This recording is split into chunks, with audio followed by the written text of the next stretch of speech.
দোকানে বসছিলাম অনেক দিনের জমানো দুঃখগুলো বিক্রি করার জন্য, কিন্তু কাস্টমারে বলেছে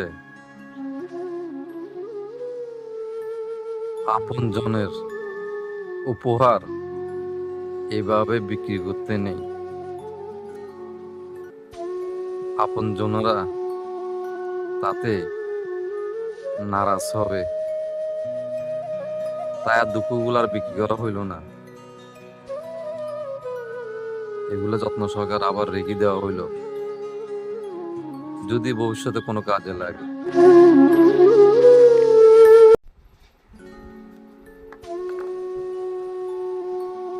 দোকানে বসছিলাম অনেক দিনের জমানো দুঃখগুলো বিক্রি করার জন্য,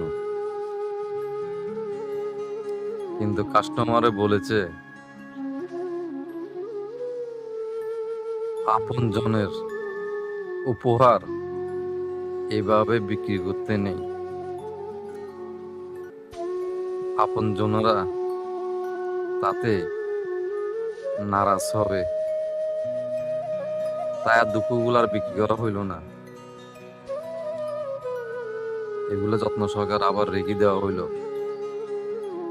যদি ভবিষ্যতে কোনো কাজে লাগে।